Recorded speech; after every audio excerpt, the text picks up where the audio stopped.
ধরুন আপনি গভীর ঘুমে আচ্ছন্ন, হঠাৎ দেখলেন আপনি দৌড়াচ্ছেন এক অন্ধকার রাস্তায়, পেছন থেকে কেউ আপনাকে তাড়া করছে।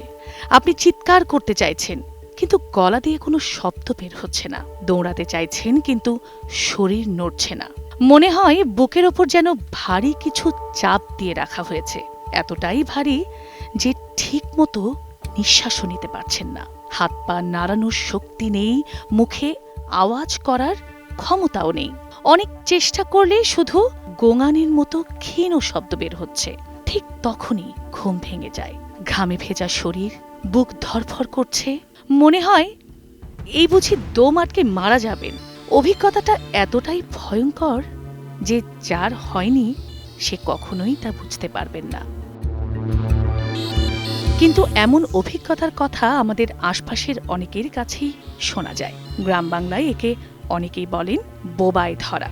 কেউ কেউ এটাকে ভৌতিক কিছু বলে মনে করেন, আবার কেউ ভাবেন এটা কোনো অজানা অসুখ। দর্শক, আমরা আজ খুব সহজ করে জানব এই ভিডিওতে বোবায় ধরা আসলে কি।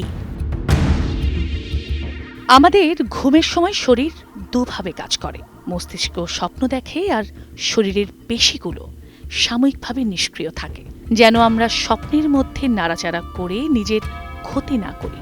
কিন্তু কখনো কখনো এমনও হয় মস্তিষ্ক ঘুম থেকে জেগে যায়, কিন্তু শরীর তখনও সেই নিষ্ক্রিয় অবস্থাতেই থাকে।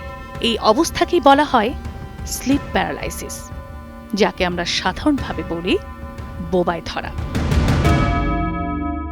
এ সময় মানুষ সব বুঝতে পারে, আশপাশের শব্দও শুনতে পারে, কিন্তু শরীর নাড়াতে পারে না, কথা বলতে পারে না। বোবায় ধরার মূল কারণ হল ঘুম আর জাগরণের মধ্যকার সময়টা ঠিকমতো সমন্বয় না হওয়া। মানে মস্তিষ্ক জেগে গেছে, কিন্তু শরীর তখনও ঘুমের মোডে আটকে আছে। বোবায় ধরার সময় সাধারণত দেখা যায় শরীর নড়াতে না পারা, কথা বলতে না পারা, বুকের ওপর ভারী কিছু চাপ দেওয়ার অনুভূতি, দম নিতে কষ্ট হওয়া মনে হওয়া, গলা দিয়ে শুধু গোঙানির মতো শব্দ বের হওয়া, ভয় লাগা, আতঙ্ক হওয়া, অনেক সময় ছায়ামূর্তি বা কাউকে দেখছে বলে মনে হওয়া। এই অভিজ্ঞতা সাধারণত কয়েক সেকেন্ড থেকে 1-2 মিনিটের মধ্যে শেষ হয়ে যায়। বেশিরভাগ ক্ষেত্রে বোবায় ধরার জন্য আলাদা কোনো ওষুধ লাগে না। জীবনযাত্রায় কিছু পরিবর্তন আনলেই অনেকটাই কমে যায়।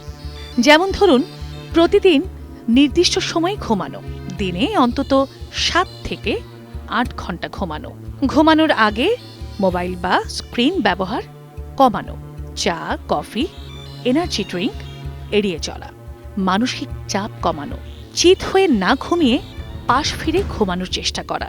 এসব অভ্যাস করলে অনেকেরই বোবায় ধরা বন্ধ হয়ে যায়।